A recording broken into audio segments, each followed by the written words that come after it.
to Howard County. I've got a colleague of mine that is doing Baltimore County up through Middle River, Maryland, where I'm aware just now that there is some damage to a mobile home park near Middle River.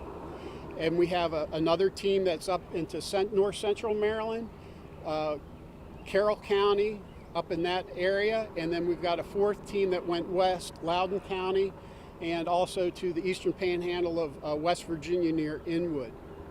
So it appears that we've had at least two or three several long track tornadoes across the region today, or last night. And first of all, I just want to mention the fact that there was injuries here in the city of Gaithersburg. I want to acknowledge that, and I want to thank all the first responders and people who are cleaning up the damage last night as well as today. It's quite an extensive bit of work, as you can see.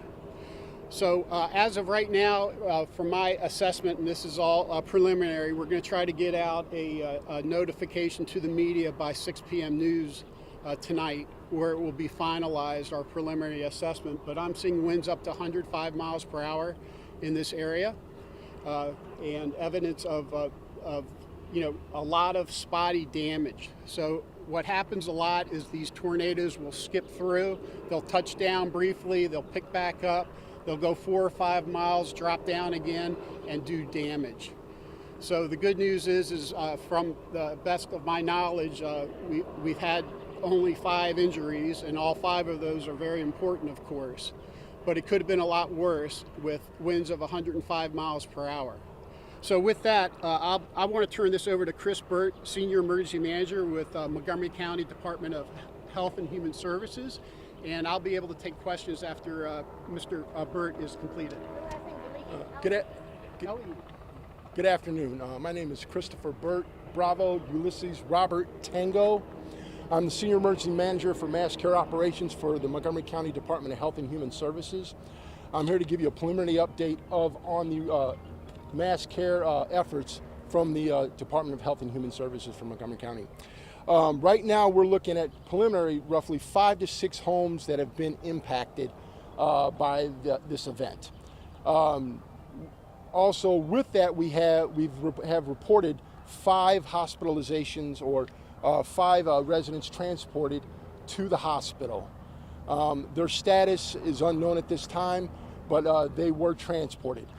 On scene right now, we have our partners with the American Red Cross that are doing initial damage assessments in the neighborhood. They're walking throughout the neighborhood to see who is home, what residents are home, and if they're in need of assistance. They have an emergency response vehicle on scene. They also have a disaster trailer filled with supplies that can with cleanup supplies that can be provided to up to 50 families at this point right now, but more can be given as requested and or needed. That's all I have for right now. When you say impacted, does that mean a tree hit the home, or does it mean damage to the home? What did you mean? Correct. The impact could be whether a tree impact on the home, the tree has fallen on the home, what have you, and they were inside obviously, and they were hurt. How many families have been impacted from this last event? I'm sorry? How many families? So if we're looking at roughly 5, half a dozen families, we really can't make that judgment because we don't know the home compositions at this present time, who's inside the homes.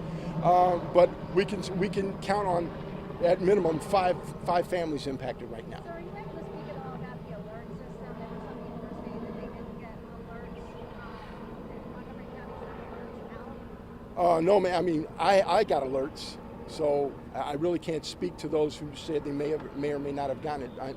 Several of people that I know have gotten alerts throughout the county. Do you think the system did work and alerted? Yes.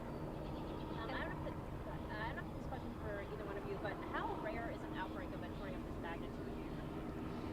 So it is okay. It's very rare to have this many at one time. I remember when I first came on board, we had the remnants of Hurricane Ivan come through in 2004, and we certainly had that many and even stronger tornadoes. So I've been the meteorologist in charge here for about 20 years. I would think this is probably one of the top 2 or 3 events from a tornado standpoint that I've experienced here.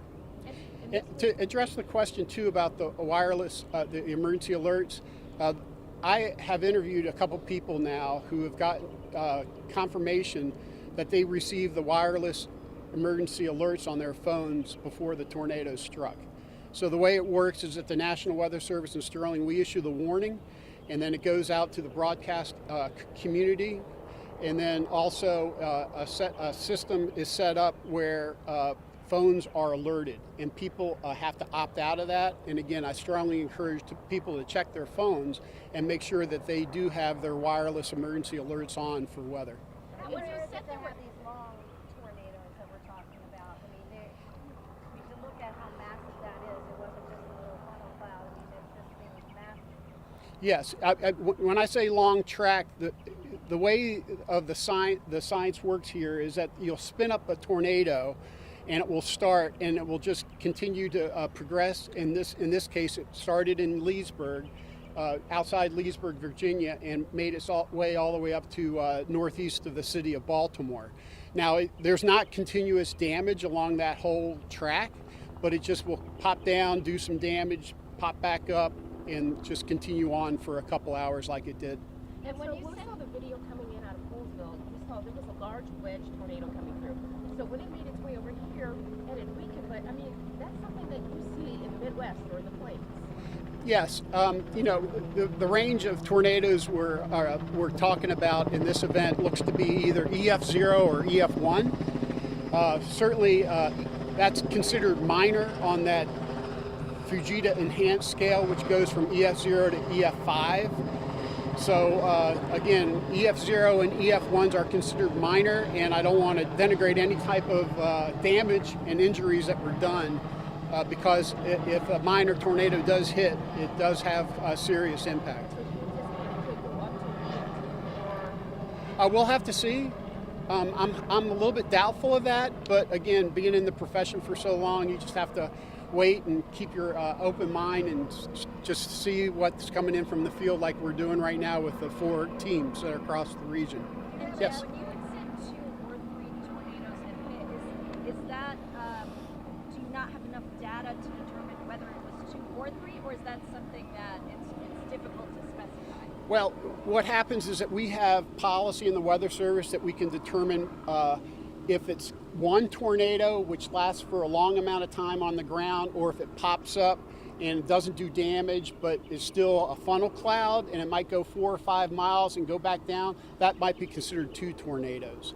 But we know that the one that went through Poolsville to Gaithersburg to Columbia, which is where I'm headed next, up into Middle River, that was one supercell that did intermittent damage from Leesburg all the way up to Middle River, Maryland, northeast of the city of Baltimore. Do you have an estimate on the mileage of that? I don't off the top of my head, but we'll have that all that information in the public information statement that we'll be releasing this evening. When was the last time you've seen an EF1 or EF0, and you know, is this a sign of things to come? You know, is this a change? No, actually in our area we average about 10 to 15 EF0 or EF1 tornadoes a year. So we have not seen an uptick in tornadoes in our region looking at the past 20 years of record. It seems like a lot of times they pop up in Charles County coming off of Potomac, but even in this region of Montgomery County, Loudoun, you would say?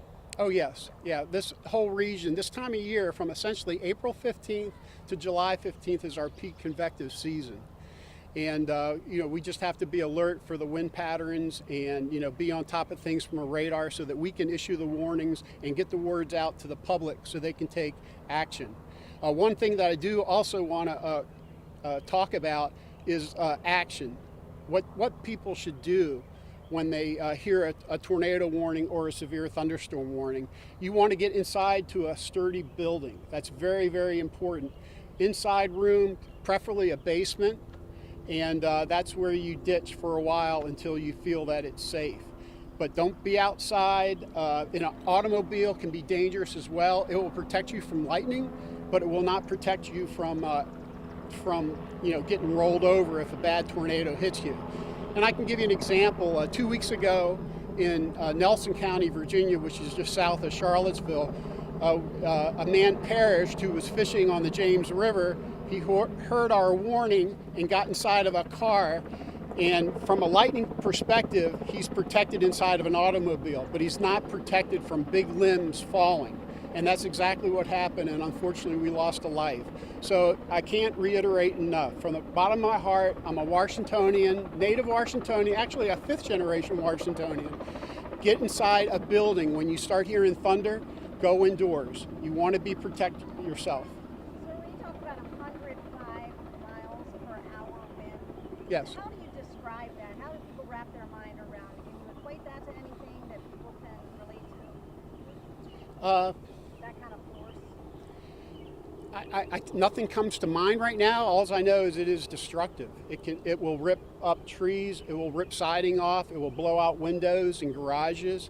It will snap trees. Right here over across the street of 355, I actually saw 2 trees that were snapped, and they actually fell into one another. So again, that's indicative of a tornado. We're looking for things that are maybe not straight line winds where everything's falling in the one direction, but right across the street, there are 2 trees that are about, I'd say 30 yards away from each other, and they both were snapped and they fell toward one another. Are you seeing mostly tree damage or Mostly any tree damage. No roofs coming out indicative to a stronger potential. Well, actually, if a tree is snapped, it's a stronger wind than if it's uprooted. So I'm seeing both. And can you talk about how typical it is with tornadoes to really just have damage in specific areas versus widespread, but where you have the damage, man, who's got the damage? Could you repeat your question? One more? Yeah, so how typical of it is it with tornadoes to have damage in specific areas, whether it's along the path, because you drive through part of Right. the day, there's Nothing. and Right. then you go through the area. No, that's pretty typical in tornadoes. I surveyed an EF2 tornado in Fredericksburg, Virginia, about 10 years ago, and there were houses that were down on their foundations, and the houses 2 doors down were not harmed at all. So it's really, there's an aspect of, chance that's in it, but that's why everyone, once you get that warning, you need to go inside, preferably to an interior room, preferably in a basement, and protect yourself. I know you talked about safety a little bit already, but in the age of social media that we're living in, everyone kind of wants that video and all that.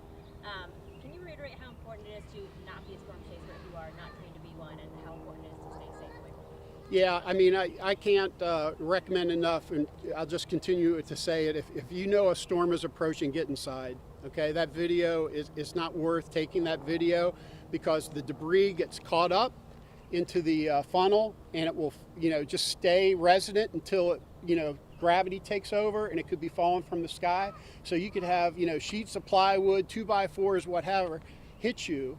And while you may not actually see a tornado on the ground next to you, there's fallout from where it hit, 3 minutes before. Have you gotten any reports of fallout, like how far any debris may have gone? In We have not. And what's next for you? You said you have another report coming around 6 o'clock. So what between now and then are you and your team going to be doing? Yeah, so we got the 4 teams out right now. We're all planning on getting back to the main forecast office in Sterling, Virginia, which is directly adjacent to Dulles Airport. And what we'll do is we'll lay it all out, put the data together, compare it to our radar analysis, and then we'll start putting out public information statements that will actually classify these tornadoes. In the meantime, we also have a threat of weather this afternoon. So, this is typical. The weather happens all the time. This is our peak convective season. We're very busy at the National Weather Service here in Sterling, Virginia. When was the last time you remember having this many tornado reports in a day? I would say it was Ivan, back in, I believe the year was 2004. Hurricane. Yeah, very often we'll get, there was also in 2011, the April 2011 breakout. So that was, but those were also larger tornadoes. That was also tropical sourced. So, from a non-tropical situation, this is a little bit unique. And then people were describing, they said, some people said they heard a noise, they thought it was a tornado, and then other people were describing they heard a transformer. I mean, can you describe what that was, or, what maybe? Yeah, I mean, it all depends upon where you're at. Certainly, the wind going through trees. If you ever gone through a hike in a forest or something like that, you'll hear the wind whistling through the trees. Well, the only difference is that the wind is not whistling, it's roaring through trees at 105 miles per hour. And transformer pops and things like that are very common in these type of winds. So essentially, this whole area was incredibly lucky. Again, I don't want to say lucky, but because people have damage to their homes, they're having to pay out insurance and all that. But to have perhaps 10 to 15 tornadoes and 5 injuries, that is fortunate. We'll just put it that way. We want to minimize loss of life and loss of property. That's the mission of the National Weather Service, and that's why we're here to serve the community. 10 to 15? What's that? You said 10 to 15? That's an estimate. Again, wait until this afternoon, and we'll put it all out in a nice format. Our website is weather.gov/Washington. Amtrak. Your 10 to 15 includes West Virginia, Yes. Baltimore Yeah. area. President. Yes. Yeah, for those of us who are not meteorologists or what have you, is it fair or safe to say, when you talk about this starting in Leesburg and all that, is this part of one system? Yes. Okay, Yeah. but multiple tornadoes happening within the course of one system in Leesburg and going all the way into Baltimore County, Middle River? Yes. Okay. It's called a convective complex. Okay. And these things happen, cluster of thunderstorms, and the wind was just right with just a right amount of instability to cause these storms last night. All right, just a couple more questions if you have. Can we talk to you again? Any other questions? Thank you very much. Can you say and spell your name one more time? I know we got yours. It's James Lee, L-E-E. Okay? Thank you very much. Mr. Burt, I'm Yes. sorry, I'm not sure. Can Just call me Bert. It's Okay. easy to remember. All right. Too many Chris's in the world. When's the last time that you remember something like this, these tornadoes, this many coming across Montgomery County? I've been in the area for 12 years, and I don't think I've seen anything like it since I've been here. Have I seen it in other parts of the area in my careers? Yes. But in this area, no, I have not seen it, honestly. What's like the worst and most damage that you've seen, and what area around here would you describe? Probably around the Holly Drive or the Pinoy Drive area, where there's a tree that has fallen on top of the homes. We have 2 trees, 2 homes impacted in that manner, in that physical damage manner. And can you clarify, the 5 people sent to the hospital, were they all in the same home or multiple homes? I can't comment on that I don't know.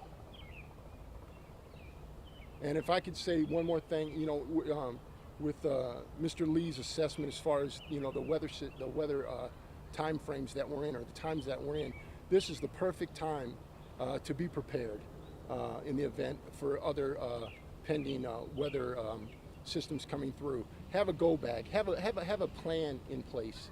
Have a communications plan in place. Just be prepared. Be adequately insured.